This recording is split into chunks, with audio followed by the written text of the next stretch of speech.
All right, so this panel is on entertainment's role in shaping policy, and we have moderating this panel the chair of the Muslim Public Affairs Council, who actually is a former director. She was a director of our Washington, D.C. office, and she came out of Arkansas, Clinton land, and yeah, you're welcome. Arkansas, Ohio, they're all, we're just giving love out today. And, there's a saying at MPAC that, people who leave MPAC end up becoming board members. They become my boss. And so Sophia is now my boss. She was DC director first. So we thank her for her work. In all seriousness, she's one of the most impactful people in Washington, D.C. from the Muslim community. She's now is working for a firm that guides people on navigating on how to deal with this Trump administration. She's worked on religious freedom. She's worked at the Senate Foreign Relations. So there's not a better person to talk about policy than our current chairperson, Sophia Ghori. Thank you. Thank you, Salam. It's so lovely to be here. So MPAC was my first job out of law school. Salam was the first person I interviewed with. I was just saying, I think I was really dumb in that interview. But it's still the best job I've ever had. And I've loved working with MPAC. Once you're at MPAC, you never leave. I wanted to just kind of start and say, when I was at MPAC and when I was growing up as a Muslim in Arkansas, it was unheard of to have a space like this, to be in a space like this. And so this is just, I'm awestruck. I'm just so amazed that we're here and that we're all here together in the Muslim house during the Sundance Film Festival. So I just want to thank Sue and Salam and MPAC and the whole organization for everything that they've done and how far we've come to be able to facilitate and host a space like this. So this is just amazing. I just wanted to start a little bit about, and I want to turn to the panelists, which I'm so excited for this conversation, about sort of why I came to MPAC. And as many of you in this room likely are, I'm a product of sort of a post-9/11 world as an American Muslim. I was a senior in college when 9/11 happened and decided to take the LSAT and went to law school and then worked for the Muslim American community after law school for MPAC on post-9/11 civil rights issues. That was my first job, and it sort of launched my career in a variety of ways. I went and worked in the Obama administration and on the Hill and have worked at the intersection of policy issues, foreign policy, domestic policy issues for the last 20 years. But that is the moment that launched my career, and that is the moment why I went into doing what I do and why I knock on the doors of DOJ and members of Congress to help shape better policies for our communities and for in the work that I do as well for our clients. But it's been sort of one of the drivers of why I'm here. So as we start this conversation today with the panelists, I want to turn to sort of, and as I'm playing Oprah in this conversation, I love playing Oprah. I want to start with the panelists today. We've got Tariq Al-Baba, who's a Los Angeles-based filmmaker and made his first feature documentary debut with 36 Seconds, Portrait of a Hate Crime, on the Chapel Hill murders. And if you have not seen this film, it is one of the most amazing, profound, beautiful films that I have ever seen. So it is our story. I cried. I am now motivated to go change something in Washington. I was nauseous. It was all the feelings that one should feel when you watch a film. So Tariq, you are phenomenal. Thank you. I also want to thank Joy for being here. Joy Reid, who is the host of MSNBC's The Readout. You are an icon for women of color who look for someone who looks like us on TV. And so I just want to thank you for all the struggles you've sorry, I'm like getting really emo. I'm like getting real emo here. But I just want to thank you for everything that you've done. I want to thank Samia Khan Bambra, who's an award-winning filmmaker, producer, and thought leader. She's a 2024 Sundance and Doris Duke Fellow. So, woo! Thank you for being here. And she's in production on her first feature film, The Banker's Daughter. So we want to hear all about it. But my first question to all of you is, what brought you to filmmaking? What brought you to journalism? Like, dig deep into that young Joy, that young Tariq, that young Samia, that brought you to the work that you do and where we are today. Well, I first want to say thank you, Safia, and I want to also thank MPAC, Habib, Salam, Lubna, who's been keeping me on point in what I'm doing, and the phenomenal Sue, who is indefatigable and amazing, and also my friend Nayera Hawk, who is the person who actually got me the invite and actually is the person who made all of this happen. So I want to thank her as well. I don't see her. She's here somewhere. But so I just want to thank you all for having me. This has been really, really incredible. This is my first Sundance, and what an entry. And I really enjoyed the previous panels as well. So what I'll say is that my friend Dean Obadallah said that I had to say this part. So he wants me to explain why I am a play cousin of the Muslim community. So my play cousin's backstory is that my mother's grandmother was a Fulani Muslim from Ghana, who was taken as a 7-year-old with her mom and enslaved in Guyana. And she grew up and married another Fulani Muslim from Ghana, and the two of them either converted or were converted from Islam to Christianity. So that is my play cousin background, and that is my mom's side. And I grew up with a mother who was very much a contrarian, a Carter girl, a liberal, and an estranged father who was mostly a phone father, who was a Congolese, but went to high school in and worked in the mining industry in South Africa. So we didn't have much to talk about because he was a horrible father. But so what we would do is we would talk about politics, and our family was very political. And so I grew up really understanding and taking in the notion of apartheid. And it was really a part of the story of what we learned just as young people. And so I think it was that having those parents that caused me in 6th grade, I'm aging myself a little bit, to become really fascinated by what was happening in Iran, the hostage crisis in Iran. I got obsessed with it. And my mom let me stay up and watch what became a show called Nightline.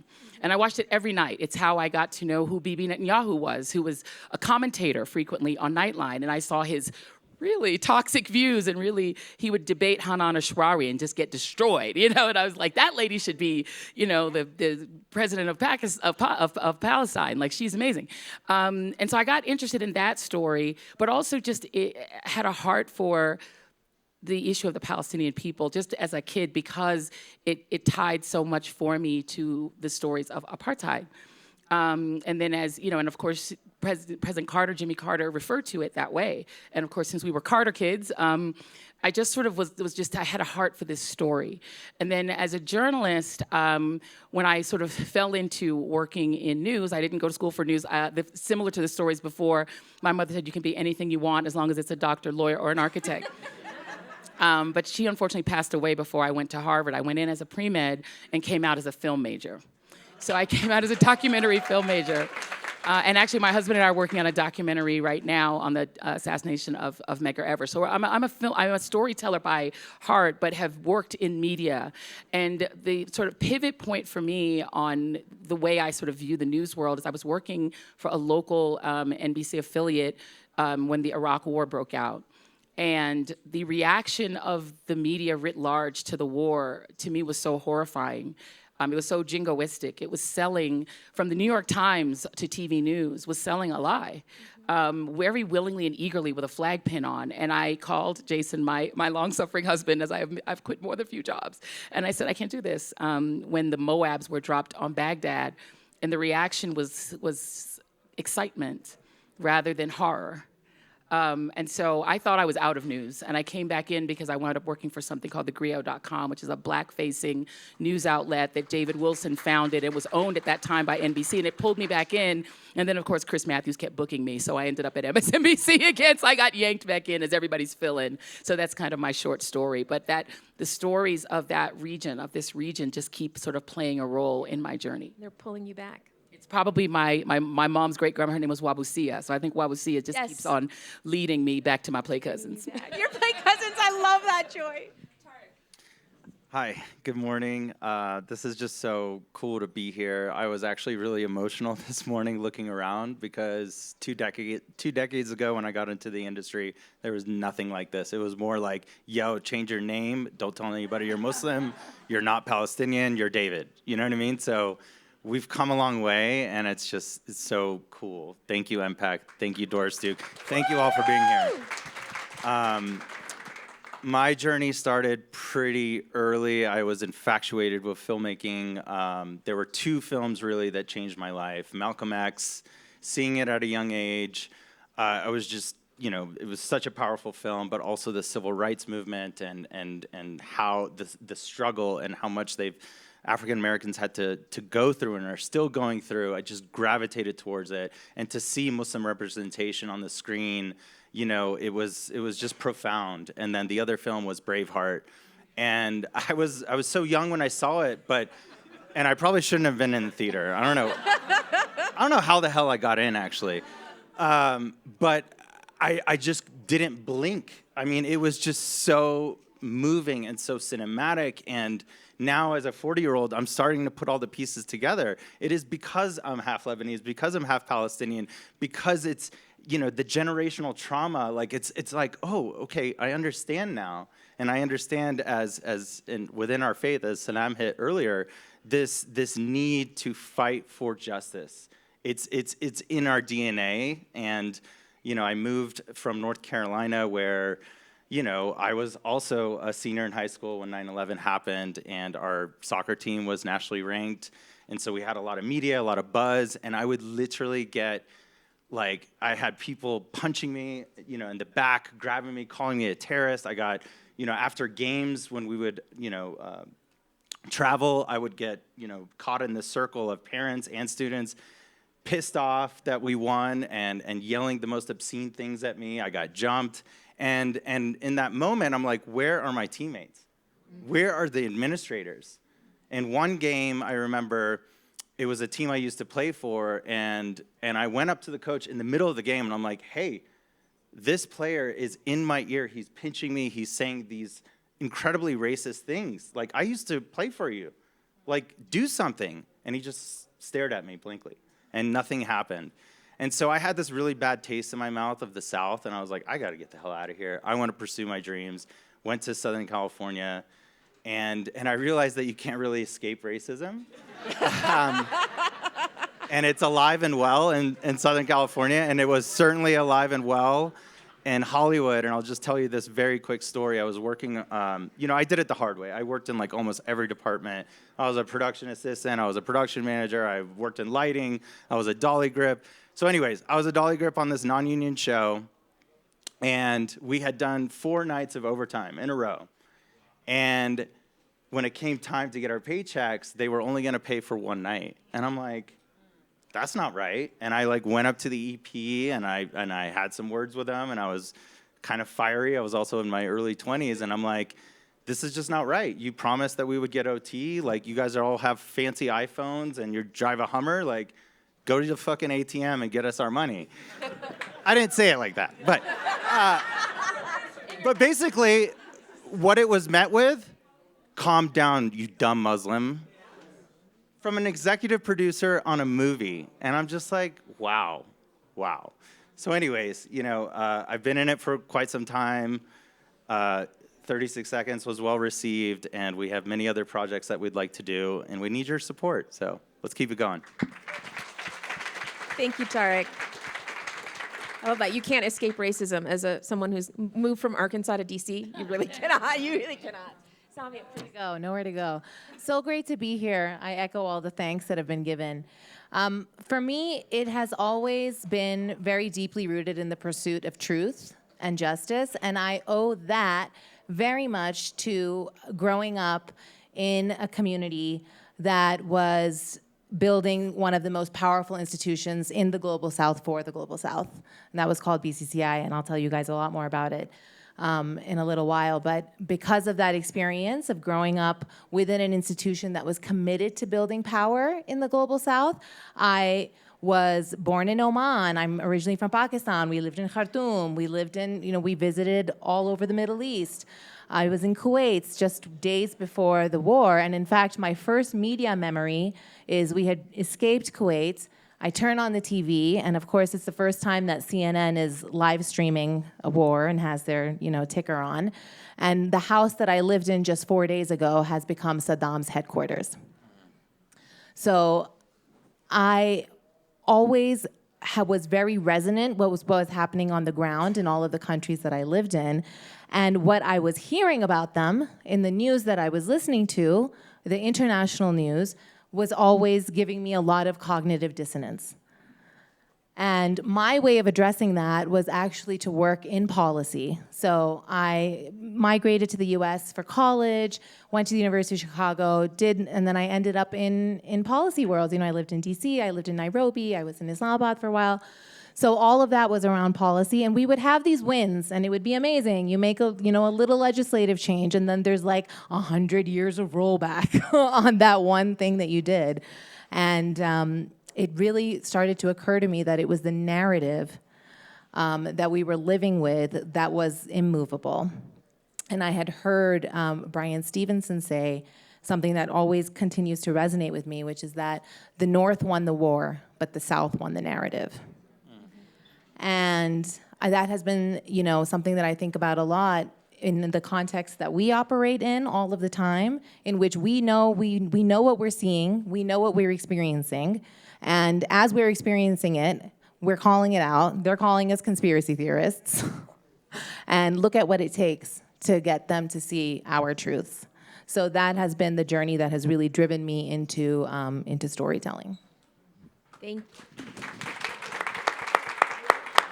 you all for sharing those moments, because I think it really indicates why we're all here in this moment. And I wanted all of us to be able to understand what led us to being here. So Samia and Tarek, I wanted to turn to your sort of films and sort of the storytelling that you do with, for me, the objective is around how do we shape policy, right? As someone who's been in DC for 20 years and like trying to change, some of these harmful policies that we've seen over the last 20 years. Your film, for example, Tarek, about hate crimes, or Samia around accidental activists. When you're making these films and you're telling these stories and the way you've told the stories, do you have is it the objective when you're thinking about telling these stories is that I'm trying to change the hate crime legislation, or I'm trying to change some sort of policy or policy objective when you're telling this story, or is it just I'm trying to tell this story? I guess I could start. That certainly wasn't part of my process. My process is documentary films at this point they're so good. They're the premium docs, the bar is up here, and we have a responsibility to make really compelling films that move you. That is the job. That is the job number one. As filmmakers, we are getting a lot dumped on our lap. We're raising money, we're thinking about impact strategy, we're thinking about marketing, distribution. We're just trying to make a film. Like, that is hard enough. That is impossible, actually. It's a miracle that any of us get our films made. But if we do our jobs well, that should be a byproduct. And it should be a byproduct with who you're partnering with, the organizations that you're getting involved with, and be strategic about who you're actually featuring in the film. Right? If you have an expert, maybe feature an expert that's actually working on changing policy, so that, at the end of it, and you're doing these panel discussions and you're sharing your film, that it's like this organic connection. So for us, I don't want to take anything away from the Barakat and Abu Salha family, because they were doing it day one. And I think that was something that was super special about our film.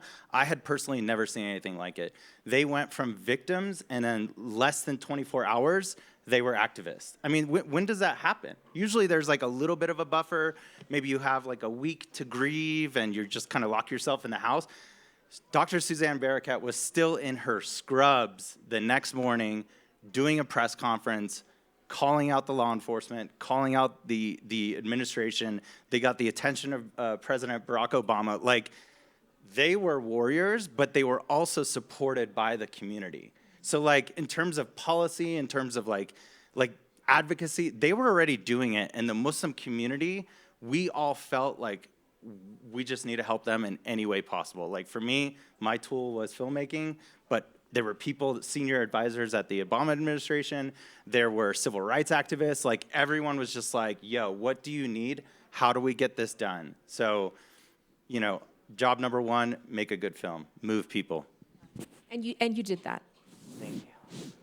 Yeah, I couldn't agree with that more. You know, as a filmmaker, I'm like, you know, professionally curious, nosy, professional auntie. Like, how you doing? So what's going on? So tell me more. So what can we do? So let's come over. Let's have tea. What's going on? You know, it's like that is the job, is to go after it and to find the story and to come and create something that's so compelling that people want to watch it. Because if no one watches it, then there's no policy change happening. You know, nothing is going to shift. And I think as the filmmaking process itself is so, you know, it takes years. And throughout that process, you do get informed about like what kind of policy shifts might happen or what policies were not enforced that led to the movie that you're making, perhaps, right? So it's often actually the lack of policy that you end up addressing in your film. At least I think that's what's happened to me on many occasions. No, that's absolutely true. Joy, I wanted to ask you, as someone who, my parents watch you religiously in our house, but as we're sort of looking at the next 4 years, we're one week in, Joy. The last week in DC has been quite the week. We've seen executive orders on immigration, on foreign policy, on issues that are going to impact all of our Black and brown communities in a profound way, which I'm 1 week into being the chair of the MPAC board. When Salam was like, stand up, you're the chair of the board, is because I took on this role because of the next 4 years and what we are going to be facing as a community. But you are the face of MSNBC and the resistance in some ways of fighting back. I want to ask you, how do we, through film and through what you're doing in the media, how do you see your role in sort of shaping and changing those policies in the ways that you have been that voice over the last several years, but over the next 4 years? Yeah, well, first of all, I want to thank your parents. The parents are my base. Moms and dads are my base. So thank you for my base. They're the only ones who have cable. Everyone else is like, I love you on IG. I'm like, yeah, they pay for the cable. Yeah, they pay for the cable. And the part I skipped in my bio was when I quit. You know, when I quit local news, I went and worked on a campaign. I worked on a campaign to try to oust George W. Bush. And then from that, I ended up working on the Obama campaign at the very end, tail end of the Obama campaign. And I say that to say that the thought in my head at the time is that the policy differences between Republicans and Democrats on the issues I care about are stark. And in some ways, they are. The rhetoric is very different. The story that's told is very different. But in some ways, particularly when we're talking about the part of the world that I think we're all sort of focused on right now, the policy changes are they're not that stark. And I think that is, and part of that is the stories that I think the American people are told and believe. And so this is why I think storytelling is so important. This morning, going through, just checking and read a few AP stories. So the Associated Press, and this is about story, is, like myself, going to continue to call the Gulf of Mexico the Gulf of Mexico, because it is the Gulf of Mexico. And the AP style book is going to continue to call it the Gulf of Mexico, because while the U.S. can make policy about what U.S. maps say, they can't make policy for Mexico, Guatemala, Peru. Like other countries can call it what they want to call it. But when the same organization, the Associated Press, recounted an interview that the new president, Donald Trump, just gave about his policy in Israel and in Gaza and the Palestinian territories, the way he said, his quote, and I can't quote him directly, but this is close to it, we need to clear out Gaza. Mm-hmm. Other countries need to take more people. Egypt and Jordan can take at least 1 million people. And then we just need to clear it all out, clear Gaza out, and declare it's over. Uh-huh. Now that textbook, if you go to the ICC and the IRC, that is actually ethnic cleansing. Mm-hmm.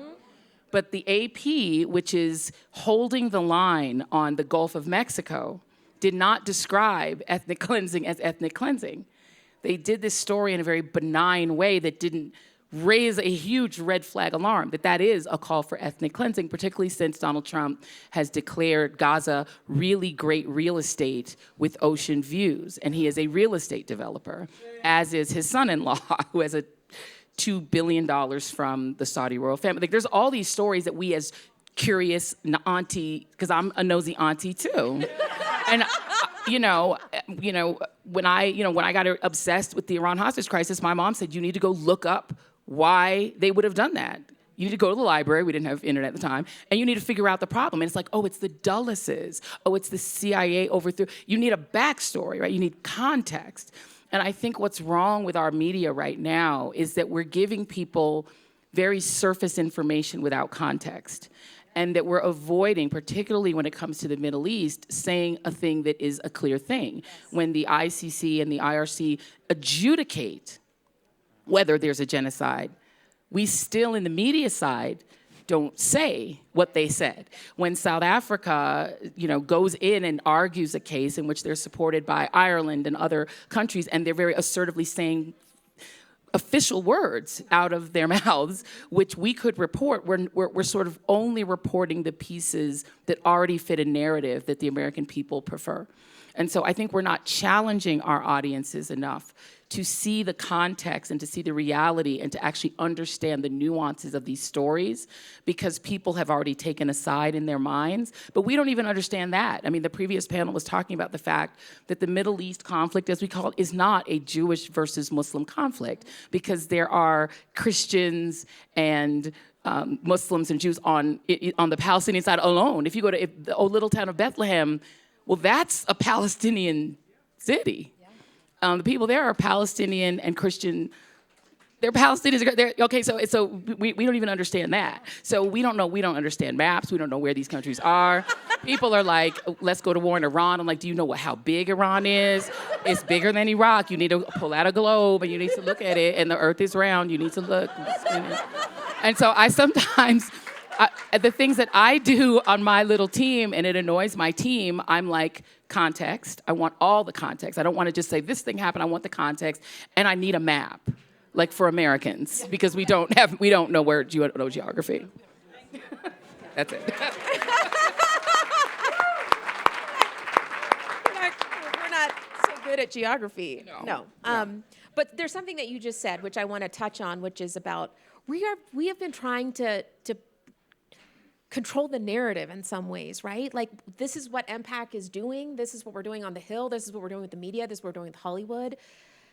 How do we, it feels like we're spinning in some ways, right? Like post 9/11 and then October 7th and then all of these things. And it's like we make some steps forward and then we're pushed back and then we make some steps forward. I would love your thoughts, whether it's hate crime legislation, whether it's, the work that you're doing on the banking sector, whether it's, how you're telling stories and sharing the news in an authentic way. How do you, as Black and Brown communities, writ large, how do we sort of take back that narrative? And how does social media and social justice, right? Because Black Lives Matter and the role of social media and the Palestinian narratives and post 9/11 hate crimes narratives, like that's been a huge part of how we take back that narrative and the control. But I would love your feedback and your sort of thoughts as storytellers and how we do that. Samia, let me turn to you. Yeah, I mean, the first thing I think is really important is, who are we telling these stories for? Why are we always trying to change the dominant narrative, like that mindset alone? Yes, it's important, but how about we just remind one another of our stories? How about we have our own ecosystem, we have our own stories, and we're telling that story to us and to each other? Because how are we gonna get, I don't wanna give that man any more of my energy. That battle to fight, okay, it's there, of course, it's important, but I think our own stories have been lost.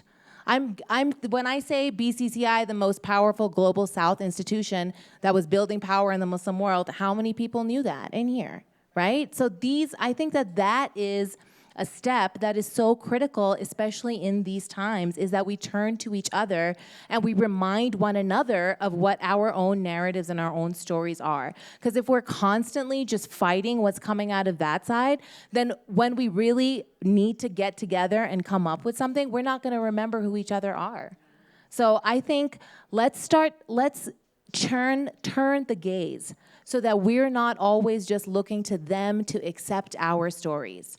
Let's just go out and tell our stories and build our audience, and it's happening. It's happening.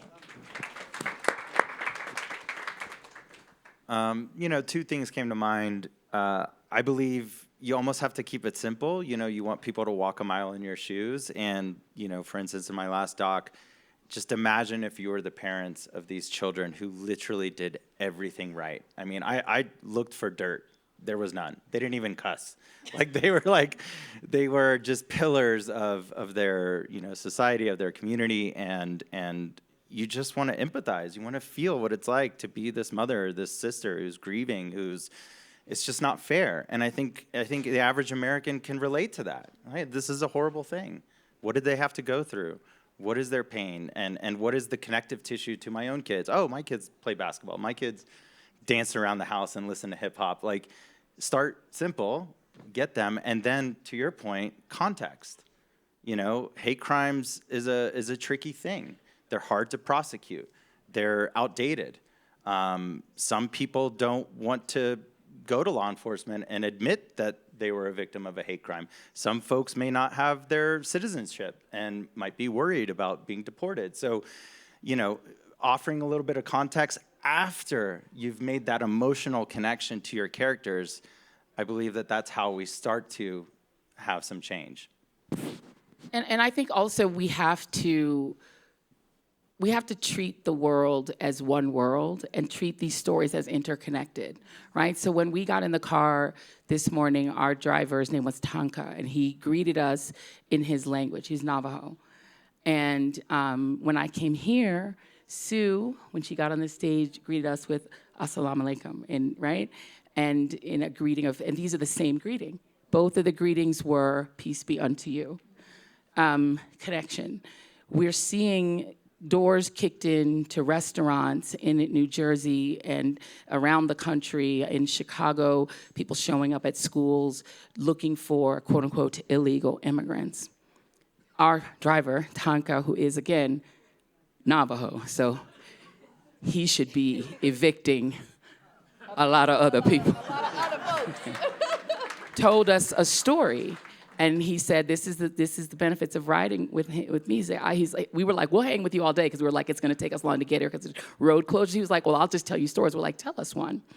He told us that members of the Navajo Nation have been stopped by ICE and asked to show an identity card that proved that they are, quote, blood Indians. Okay? So feel me now. The settlers are telling the indigenous to do what is happening to the Palestinians, right, in the West Bank, who are being told to show their papers to go from here to there. You can't go from your home, your family's house in Jenin, right, to Gaza. You can't even physically get there, but you have to have permission. Okay, so again, these are two different regions, two different stories, but they're the same story. It is people being told you don't belong here, even though your legacy is here. And if anyone in this room, when we got here, Naira, who is of Pakistani descent, yes, I think she's Pakistani descent, she said that she walks with her passport. Why? Because if you look at Naira, and you are your average ICE agent who doesn't really know the difference, she might look Hispanic to you. She might look Latina. Yeah. A mixed race, black and white person might look. I have cousins that probably look Latina, right? If I walked up to you and you didn't tell me where you were from, I don't know. If I wasn't trained to know, I might ask you for your papers. I might ask you for yours. I might ask you for yours. I might ask you for yours. How would any of you prove if I said, prove to me that you're an American? Could you prove it right now? Prove it now that you're not Latina and that you're not undocumented. I couldn't prove it. I couldn't prove it. If you just came up to me right now and everyone in this room was demanded to show that they belong here, nor could my driver this morning, who just, you look at him, you can see that he's indigenous, you can see that he's Native American, he would still get asked. So we're in a world right now where it's not just the one orange president, right? We're in an age of iniquity. We're in an age of injustice. And I love what Salam said when he started, that the whole point of religion is to bring justice. You can't just bring justice to my driver and his community without bringing justice to the people in the West Bank and Gaza, without bringing justice to Black Lives Matter victims who were just on a drive and get pulled over by police and they get killed, without bringing justice to a white woman in Texas who could go to jail for having a miscarriage. Do you see what I mean? It's all connected. And unless we care about the Iranian woman who is arrested for not covering, but also care about the woman who covers and chooses to and gets harassed at the airport, we have to care about both. And so I struggle really with the limited nature of what I do, because I feel like in an hour, a night, 5 nights a week, I cannot cover all the injustice. And the injustice keeps me up at night. And the injustice hurts my soul. And so I'm thankful that in addition to the little bit of TV I do in my IG, which apparently is where everybody under 60 gets my news. Not my mama and daddy. And except mom, I tell you, the parents are my base. I told you, I love them. I'm thankful for the storytellers, because you all actually have the space to tell a full story that I can't. And so I thank you. Thank you. Thank you. Thank you for that. I want to pick up on something you just said, which is the alliances that are so necessary to create between our communities, between the sort of underrepresented Black and brown communities, communities of women. So when I'm on the Hill and I'm talking about a bill to members of Congress that will potentially affect MPAC or or reduce funding for nonprofits, or impact legislation in some ways that will impact all of us in this room, members of Congress will tell me, don't come to us just as a Muslim organization. Come back to us with the NAACP, come back to us with J Street, come back to us with other communities. And on one hand, I wish we were at the point where we could just walk in and kick the door down and be like, we're here and we want this to change. And I think inshallah we will be there one day. But at this point, those alliances are so important and they carry so much strength for us. And when we walk in with those groups, with the ACLU, with the NAACP, with J Street, with all of our allies, we bring so much heft and strength with our communities. And so I do think there is a natural alliance in that sort of injustice and how we are approaching some of these issues. And so when it comes to policy and what MPAC is trying to do and how we're trying to change things in Washington, this is such a huge part of what we're trying to do. And so I do want to turn to Tariq and Samia real quick, because your films and a lot of these films, and this was touched on in the last panel that Salam talked about, is what are the obstacles that you face when you're trying to get these stories told, for example? Like, why is your film not on Netflix? Like, why? Yeah, Tarek, why is it on Netflix? Like, okay, let me reframe that. How do we get it on Netflix? Well, I mean, we had been in talks with them even during production, and we had a connection to one of the executives, and at first we wanted to do it as like a 3-part series, so we showed them like a rough cut of episode 1, and it was like, oh, this is cool, but our team really feels like this should be a feature. And I'm like, great, okay, we'll make it a feature. At least they're still interested. So we went and we made our feature. And we shared it with them, and they loved it. And one of the executives called me. We had a 12-minute conversation where she was raving very specifically about how we told the story. And the last thing she said is, but we're not going to pick it up. And she didn't give me a reason. And that's typically what they do. They won't tell you the real reason. And so you're like, okay, well, we're going to do this film festival run. We're going to go to the other buyers. And we met with all of them. We met with HBO. We met with Hulu. And we just did not understand it, because we did so many revisions. Like, I pushed our team.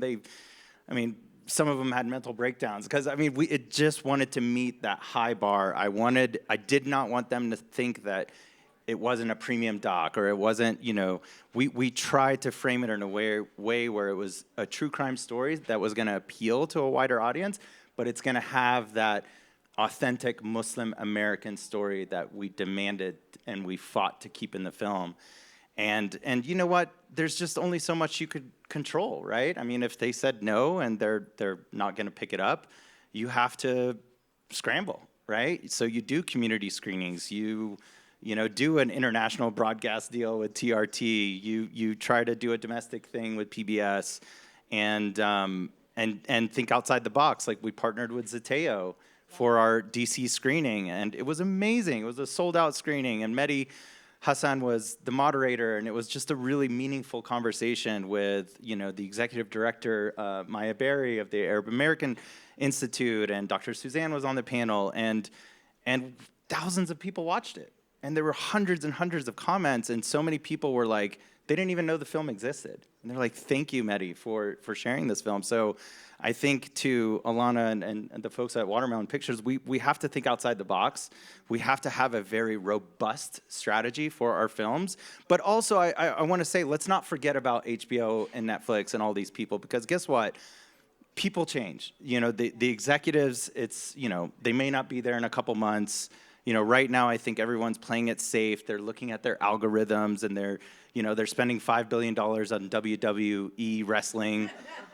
But that may change in a year. So if we all have these connections to these executives and these studios, let's keep that going. Let's be in their ear. Let's force them to watch our pictures. And in the meantime, let's figure out a way to get it to the audiences. But it is not easy. I don't know if you want to add to that. No, I mean, it's not easy. Wow, that's pretty much it. That really is pretty much it. But I think that, I've been organizing with Muslim filmmakers for a while around, again, fighting this uphill battle of why don't they understand how to watch our movies? Why don't they understand how to read our proposals? Why are they always looking for post 9/11 logics? That has been existing, but I think building our own community and our own supports, and also building alliances with other people whose struggles we share. We are not the only filmmakers in the room who are being persecuted out here by Netflix, okay? We're not that special. This is a broader kind of industry question, and we're all struggling through it, and so working together across our little silos of, as Muslim filmmakers is the only real way to move forward. And also, I want to shout out globally. We might be looking in the United States and being like, Netflix doesn't want our movies, but why aren't we going to the Busan Film Festival? Why aren't we going to Red Sea? Why aren't we all over? There's a really big world out there, and as soon as we get in here, we tend to get really small and just thinking about our own, what we can see just out here, but there actually is a lot of space around the world and a lot of exciting things happening. So I'm going to try to keep it a little positive. It's not easy, but, there's hope. I feel that, there's a whole world out there. That's right. That's right. And on that note, can you just share a little bit about your recent project that you mentioned? Oh, yeah, sure. So I'm in production right now about, and it's a story about the world's biggest institution, biggest bank to come out of the global south. And it was started in the 70s by a group of Pakistanis, and the first organization that was funded by the wealth in the Middle East. And it became the third largest bank in the world. It had locations all over the world, and its mission was to empower the global south. And then in 1991, the United States government decided that it was no longer a viable institution and shut it down. And it went down in history as the world's largest criminal enterprise. I was 9 years old when this was happening, and the reason that I know about it is because I went out for lunch one day and opened the newspaper. Well, not like I went out to lunch by myself as a 9-year-old. Sat on the counter, grabbed a newspaper, opened it. And my father's photograph was in there as one of the world's sleaziest bankers because he was one of the heads of this institution. We fled to Pakistan, very shortly after. And of course, in 2008, we saw what the banks did. So who gets bailed out? Who gets to have power? How does power work, and how do they take it away? Coming soon.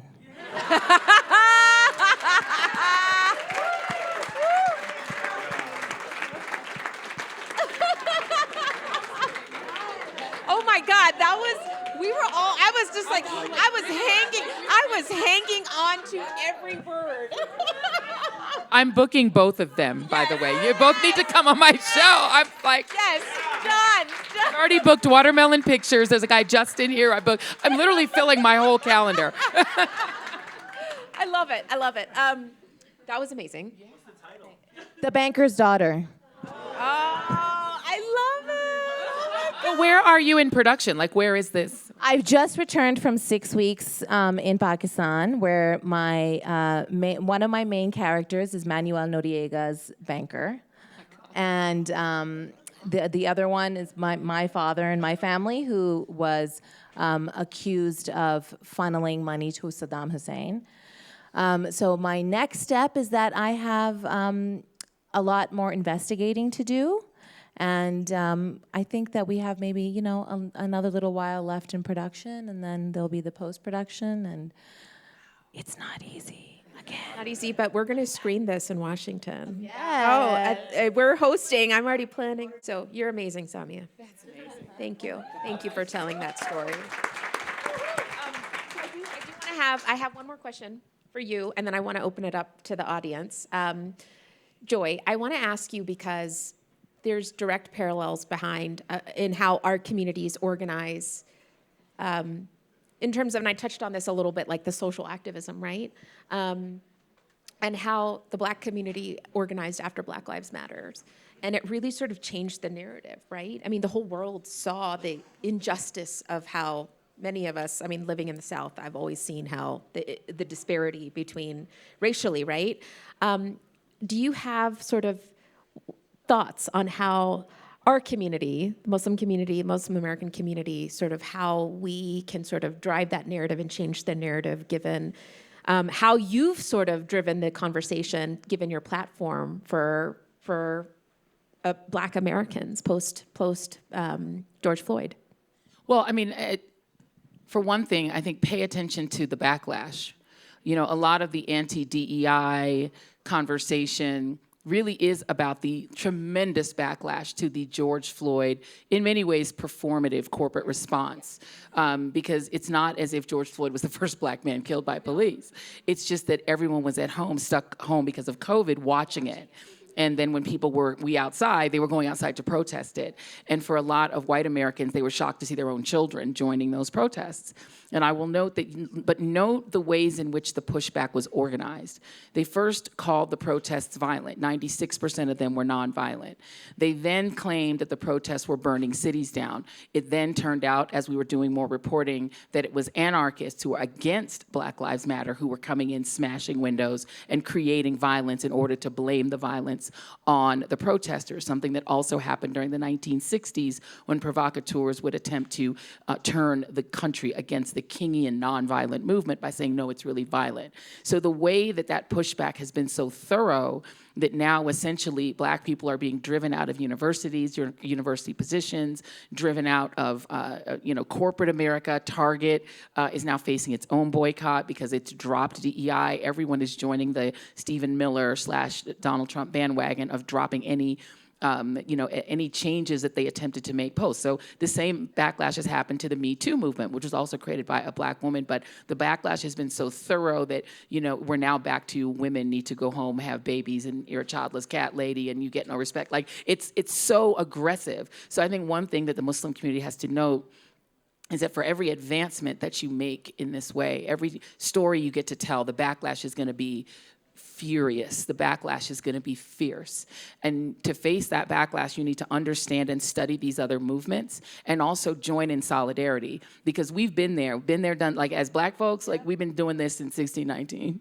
And so we kind of know how it goes. And I think people understood that backlash was coming, but you have to fight it anyway.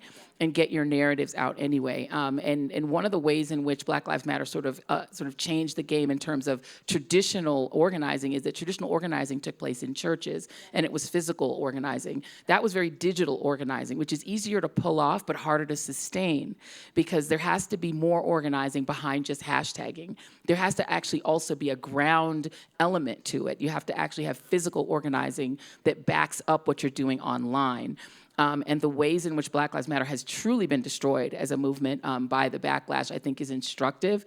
But the part that has remained and survived are the physical organizations that were not just hashtag organizations. I mean, we're talking about LaTosha Brown and Black Voters Matter. Like, that is still there. They're still fighting on the ground. So make sure that as you're organizing and telling your stories, that you have physical infrastructure to your movement.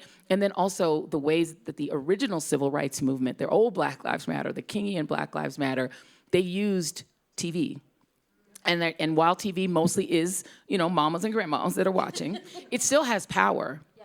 And so don't be afraid to get yourself booked, not just on my show or on Eamon's show or on Ali Velshi's show, but try to push your way into the media. And one of the things that Ta-Nehisi Coates has said that is so true is that actual, particularly Palestinian voices are so few and far between. People are not being allowed to tell their own stories. I'm telling people stories that are not my story. I have a deep empathy for the story. The story is close to my heart, but it's not my story. So we're constantly looking for you. We're looking for people who can tell the story in their own voice. So find a way to raise your hand and make yourself available. When you get that booking call, take it. Whether it's on Fox or CNN, it doesn't matter. We need more Muslim voices. Ali and Eamon are awesome, but they cannot do it by themselves. So please put yourselves out there. There's so many of you who've spoken today who would be so great as public voices. Don't be afraid to put yourself out there. It's terrifying to put yourself out there because the backlash is insane. I'm also booking you, by the way. Sorry, and you're local. I'm in DC, so I'm like, you come on set. But it's terrifying, but at the same time, the more public you are, one of the things I've learned in my little journey is that the more public I am, it is in a sense a shield. If you're very small and you make yourself small, right, you're more vulnerable because people can make you disappear and no one much will notice other than your loved ones. If you're big and loud and public, it's kind of harder to hurt you. So come out big and loud and vocal and visible. You actually make yourself safer. And you're trying to make me cry. You're trying to make me cry. I'm actually just trying to get invited to your house. Your parents will come. I feel like I would get a really great time. You'd have a lot of fun. You know what? Can I just say something based on what you were saying? So many of us watched Shireen's film last night, and we were so moved, and we saw how beautiful it was. And she's going to do some tough interviews in the next few weeks. And it's so important that we have Watermelon and MPAC and anyone else, and hopefully our allies that, can act as something that she can rest inside of, that she can rest inside the support of the community that is behind her. And that's why I say tell the story you want to tell for your community, because who's going to be there to hold you when you're under attack for your story not being even? That's so true. Thank you for that. But I did want to open it up for questions since we have a little bit of time. So please raise your hand and please share your name and direct your question. Hi. Assalamu alaikum. Walaikum salam. Introduce yourself. My family, Nicole Sanzio. Joy, I worked with you at NBC News. So anytime I see something that might be awareness worthy, please don't get offended when I say, this is my colleague or my ex-colleague. When I tag you like that. I handled rights and clearances for NBC News for over 13 years. And I worked on everything Joy Reid, to the Today Show, Meet the Press, anything NBC News. I'm nervous because I'm not verbally gifted, but I am Doing great. Great. But I am gifted in business and copyright and protecting intellectual property. So as anybody in the creative industry is trying to field their way in post-production, I'm here for you. And I wanted to ask you, though, a lot, like with everything that's happening with the media, do you reach out to any non-Western media outlets to get your sourcing? Yes, I'm a regular reader of international news, and I think it's so important for Americans to break out. I mean, it's so easy. You can just get on The Guardian, you can just get on BBC, you can read Agence France Presse, you can read Reuters International. Like, there is so much international news, and it's so much easier to get at it that I think you really limit yourself. Even if you're just reading the New York Times, like, you're limiting yourself. So yes, I very much, and we have a somewhat of a partnership with Sky News at work, as you know. So we try to avail ourselves. Now, the difficulty is also time difference. It's very difficult. In stories regarding the Palestinian, the horrors that are happening in Gaza, that's been really hard because there's a huge amount of limitations that are placed on what we can get out. I read Al Jazeera English on a regular basis. I get a lot of great info from there. But the time difference of booking people that are in region is very tough. But yes, to the greatest extent possible, because it just gives you balance in terms of what you know. Thank you. All right. Assalamu alaikum. Hello. My name is Khaled Ghunim, and I'm a documentary filmmaker, and just so inspired by all of you and all of your power and courage. It's just unreal to be in the space with you. So thank you for all that you do. Something that I've been pondering a lot is in the space of decolonization and thinking about decolonization for all of us and how do we unlearn everything that we've been conditioned, both for like the media space, but then in society, but then also within ourselves. And I'm wondering for you all, like this incredible work that you're leading externally, do you feel like there's things on the inside that you've had to do to decolonize within yourselves, if you're open to sharing that kind of unlearning that you have had to do internally? Thanks. Okay, they're all looking at me. Yeah, I know. Everyone's looking at you, Samia. So, yeah, I think it's absolutely essential. And the process of making art is alchemizing, is oftentimes alchemizing your trauma, alchemizing whatever it is that you've inherited. And I think for me, one of the most important pieces of decolonization has been happening as I'm making this movie. These men who went on to create this powerful institution, their attitude was essentially, we kicked out the British, yay, and now we're going to conquer the world, yay. And I think one of the things that I have had to understand, even though I knew it intellectually, is that all of these constructs that have been placed on me, as a woman of color, Muslim, they're all labels that were not created by me, for me.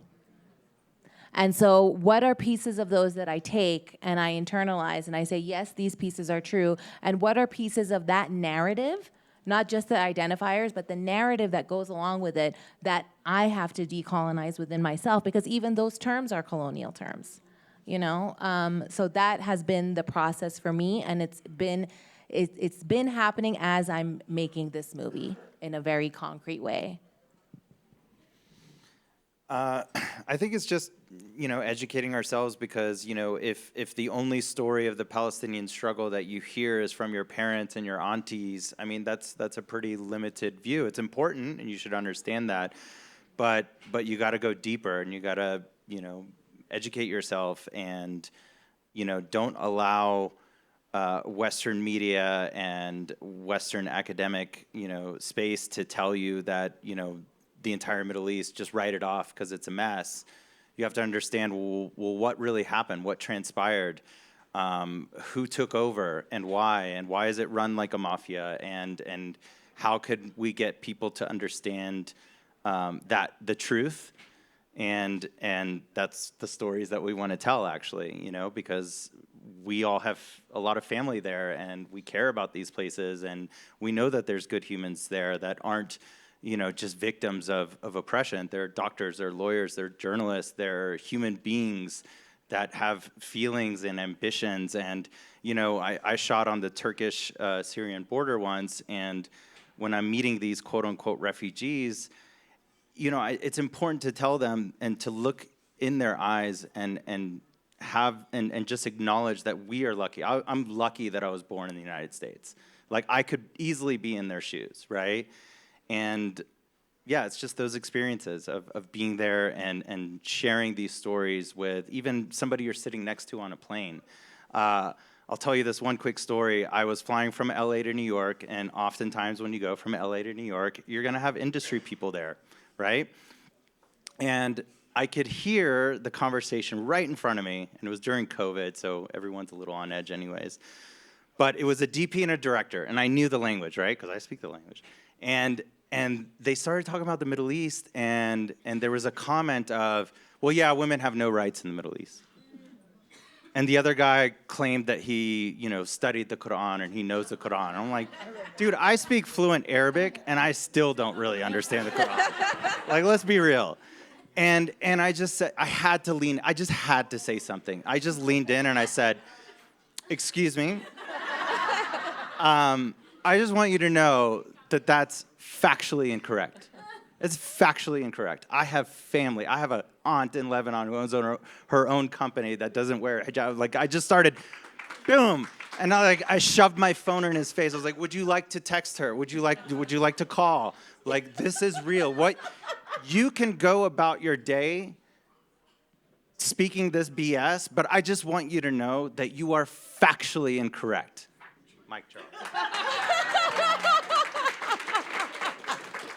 I mean, how do people explain Benazir Bhutto? Like, how do they explain when we can't even have Hillary or Kamala? You know what? I'll very quickly say that my answer to this is, back in the Iraq War days, there used to be that saying that you would hear a lot pre-put on TV.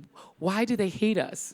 Yeah. Like before they were like, we're gonna have freedom fries and stuff. And the thing that I noticed, that no one ever answered it. In the media, right? They would say, why do they hate us? And they would just leave that as an open question to allow people to fill it with whatever they'd learned at church.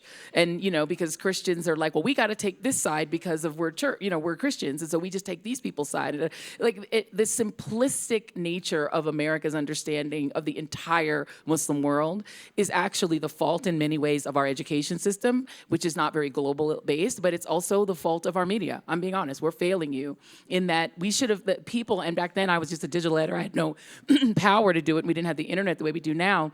They should have answered that question. It's the same thing that I had to seek the answer to why would a bunch of students in Iran take American hostages.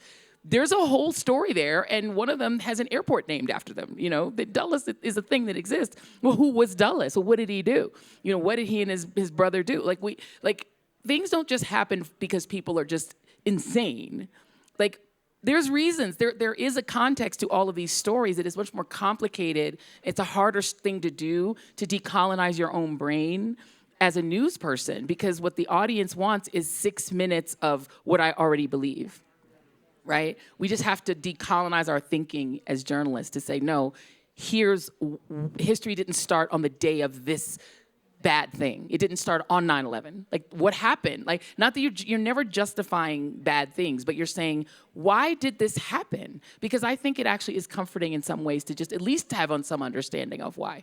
Yeah, and I absolutely agree with everything that's said. And I think it's still really hard, right? I mean, as a Muslim woman, as a South Asian Muslim woman who's, in Washington, D.C., in these spaces with powerful white men, it's very, very difficult to assert your voice and to find your voice and to sort of make sure that our perspectives are heard. And sometimes I still find it difficult. And I'm at a firm and I'm a mom and my parents live with me. I have all of these different things and I'm still just like, wait, I'm a Muslim woman and I am a lawyer and I'm all of these other things, and all of those things shatter a lot of the stereotypes that you have in your mind. And at first, it's like you want to sort of shy away from those things just because that's what we were taught as children of immigrants, as to sort of put your head down. Don't try to say too much. Don't try to act out, as my mom says. But I think it's sort of breaking out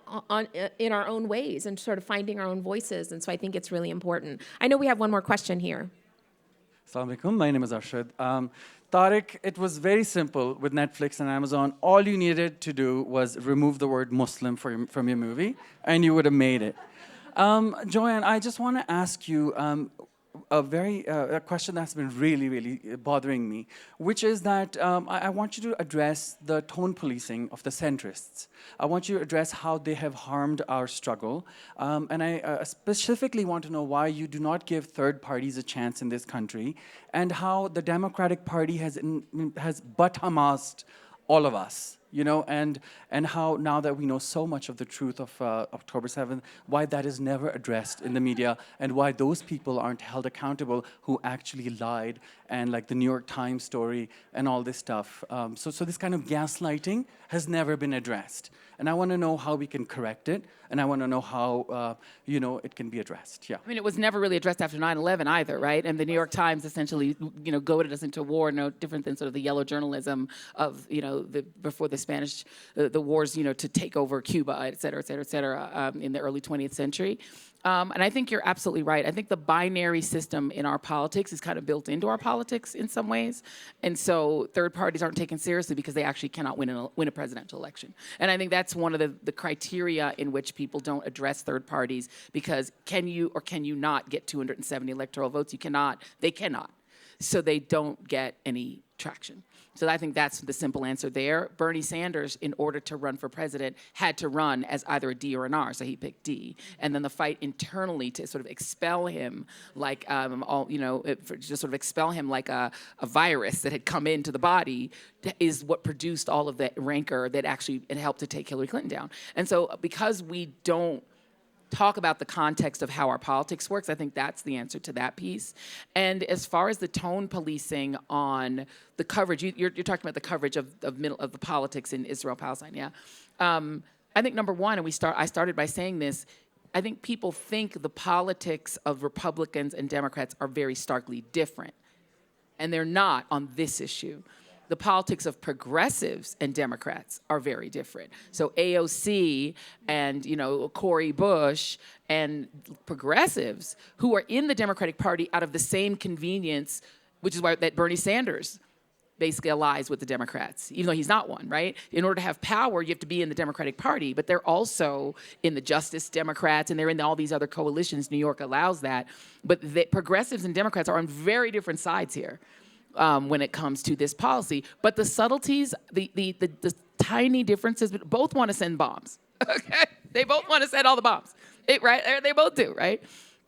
But one side speaks with sometimes slightly more compassion. Biden surprised me, the lack of compassion, because he's generally a compassionate man. On this issue, he just for some reason, it just didn't work. He didn't feel it, I guess. But the other side had just said, clearly, we're going to clear out. The other one is clear. And there were a lot of Muslim voters who, again, because we didn't do a good job of explaining really what the difference is between these two sides. Mehdi Hassan really tried. Yeah. He went out and got, just taken apart on social media for trying to say, yeah, this side is not optimal, but this side is really bad. And now he's letting his freak flag fly on what he wants to do to Gaza. And it's like, surprise, you voted for it's even worse. And I've talked a lot. I was in conversation with the uncommitted folks all through the convention, and I was in conversation with them all through and after. And, these are people whose families are dead. I couldn't make a moral argument to them as to why they should be committed. So I'm a journalist, and it's not my job to tell them what to do, but I couldn't, what moral argument can I make if 120 of your family is dead? I have no moral argument to tell you must vote on this side. All I can do is say, here's what this side is offering, and here's what this side will do. Yeah. And then you have to choose. And lesser of two evils, unfortunately, is the way politics has always worked for people who are in the minority. Always. Black folk, we've chosen lesser of two evils. We got one Obama. Don't act like that was like we got that one. We got one. The rest of it was like Woodrow Wilson or the devil, or you know what I mean? It was like, none of them were good. They were all terrible. So it's like, my first vote, I had to age myself. I had to vote for Michael Dukakis. I wanted Jesse Jackson. I'm like, I wanted Jesse Jackson. I had to vote for Michael Dukakis. So it's like, this is the reality of politics. One more. Okay, we have, yeah. Okay. Thank you guys so much for this conversation. And I just wanted to make a quick note. The reason I felt compelled to do it, because I may be one of the few people in the room that can make this note. Something I've been reflecting on a lot, and it was featured in a question, Sophia, that you gave to Joy about what the Muslim American community can learn from the Black American community who have been navigating whiteness and white supremacy for our existence as we were brought into the world as a people via white supremacy and white violence. But sometimes there's something really important that the Muslim community skips over. And there's a whole bunch of Black Muslims. Oh, yeah. So it's not like a thing you have to think. And I don't. This isn't a critique. This is It's like you have a cheat code in your back pocket, meaning Black Americans, the Muhammad Alis of the world, the Malcolm X's of the world, are experts at navigating media, navigating narrative, navigating whiteness, and all of those things. And but when we talk more and more about the Muslim American community, just in people's imagination, it's kind of like the children of immigrants. That part of the imagination. And there's millions and millions of Black Muslims who, from a long tradition of engaging these types of questions, narrative, violence, dehumanization. So I just want to, this is an encouragement to everyone to remember that you have this cheat code. You have Black American Muslims. This is like the peak of people dealing with this kind of violence and dehumanization, maybe as much as anyone else in the world. And so I just want to encourage to use that and to that we're here for that and that we have narratives and we have not just our own narratives, but we're experts in crafting narratives around these things. And so I just want to encourage that in the imagination of the American Muslim community, that you have these millions and millions of expert Black Americans to use. Can I just say something to brother. that? Because, and thank you for saying that, because 1/3 of the enslaved who were brought to the United States were Muslims. 1/3 of those Black people were Muslims. And it's one of the reasons that, for a lot of white Americans, the name Barack Hussein Obama freaked them out. But we got so many Baracks and Husseins in our family that we have, because a lot of us are, if we're not Muslim, my hairstylist, Coco, she's Muslim, her family's all Muslim. Like, we just know so many Muslims. So there's not a fear. And when Malcolm X did the Hajj, all the Muslims he knew were Black. So when he went to the Hajj, he for the first time saw blue-eyed Muslims. He for the first time saw white Muslims. He didn't even, for him, all the Muslims were Black. So the reality is, understand that we don't have to get in community. We're already a community. Amen. So a multiracial community. It's what he said was so beautiful. I know. Thank you for sharing that. And I'm so glad you made that comment, because growing up, I went to Little Rock Central High. I'm from Arkansas. And so I went to the first school that was desegregated in the South that allowed Black folks. And so and when my dad came to this country, he's much darker and was mistaken he came in 1967 and was mistaken for as Black and went to the Black bathroom and instead of the white bathroom. And so our whole existence in the South was allyship with Black folk and Black Muslims, and because that's where we felt acceptance as Muslims and as immigrants, as others. And so I just want to recognize that that's such an important point you made, and thank you for making that. It's in it. Thank you. Yes, this is the last question. Thank you.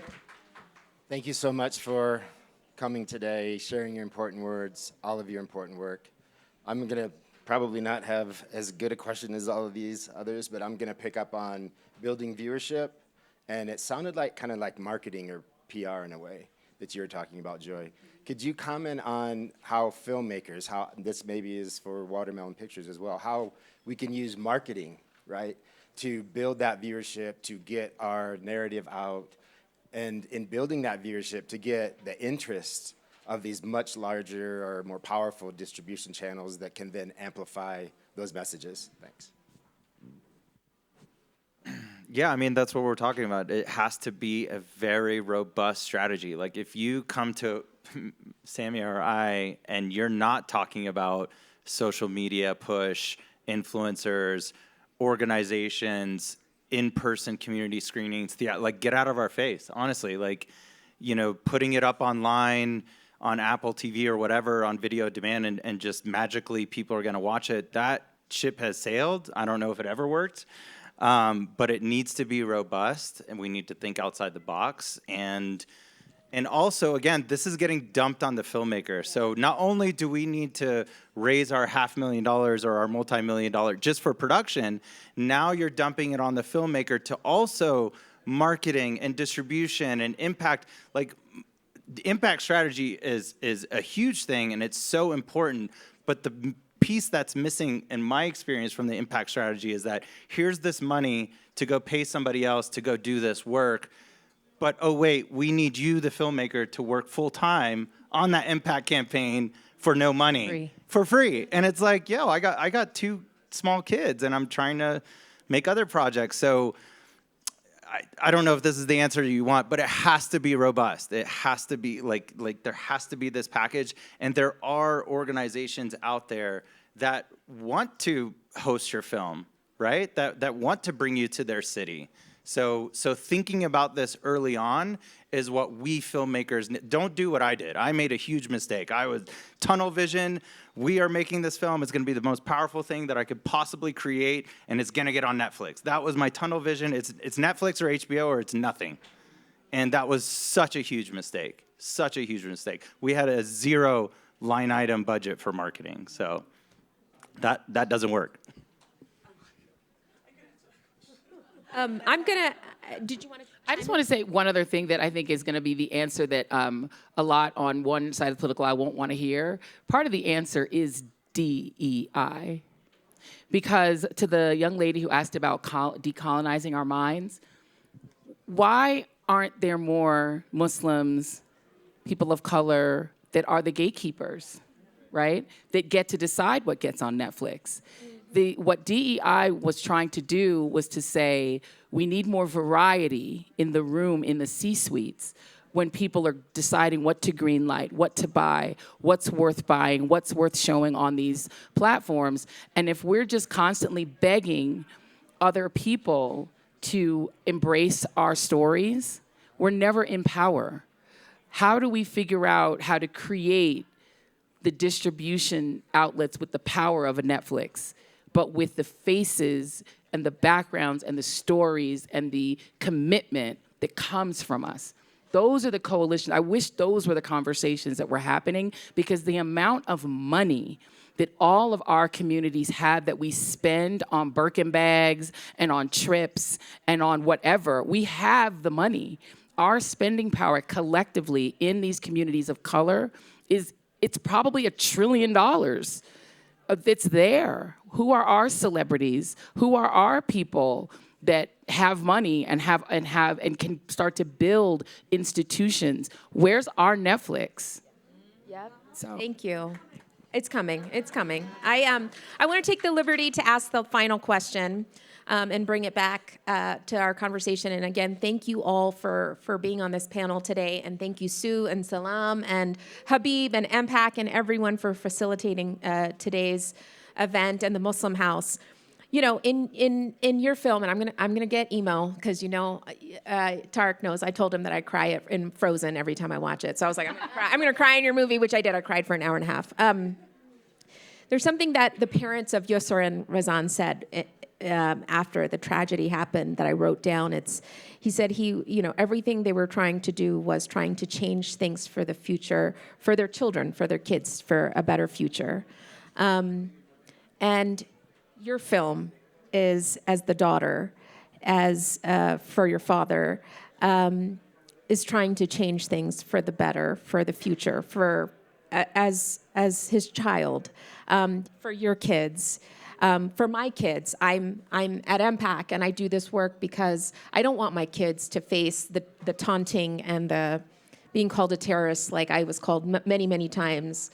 I don't want that future for them. And so I feel like so many of us in this room are in this work for that reason. We're trying to change things for the better, whether it's for our kids, whether it's for our planet, whether it's for all the little black girls that watch TV and say, I could be that.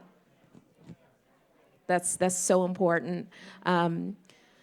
So as we wrap things up, I want to ask you, and on a positive note, as we look to change policy and shape policy in sort of troubling times, but I want to look to how we can better ourselves as communities. What are your sort of parting words for how we can change things for the better for our kids? Go ahead. We'll go down this way. I usually have a very unsexy answer, which is voting. I still do believe that it is our greatest civic power. We need to change the representation in Congress. It's really deteriorated in terms of quality, and I think we need to start putting more quality people in power and putting more quality people in positions. My dream is better candidates, better politicians, but also more people who go to film school to become executives, not filmmakers too, but we need some execs. We need some people who want to get in that C-suite, break in that C-suite. Yeah, people who look like us. Amen. Tarek. I mean, pretty simple. I mean, we just need to continue to share our stories and create these inroads, and whether it's, you know, Muslim athletes or activists, and just be proud of it. And, you know, I do hope that my kids don't suffer through that same identity crisis that I did. You know, we didn't have the Christmas tree, and we prayed differently, and I, you know, I didn't know whether to be embarrassed or empowered, and now it's like, we're American. We're not Muslim or American. We're both, and we should be proud of our culture. We should be proud of the places that we come from, and there's a lot that we could share, and there's a lot that the wide audience can learn from that and appreciate. I think of this work as a remembering. We just need to remember and embody everything that our ancestors have given us and everything that is already here. And we need to remember and remind each other of that. And that is step one. You know, remember it for yourself and then remind one another. And I think if we keep on doing that, we'll have enough in the collective consciousness. You know, we will have enough. Thank you, Joy. Thank you, Tarek. Thank you, Samia. You are amazing. You are so powerful. Thank you. Thank you, everyone.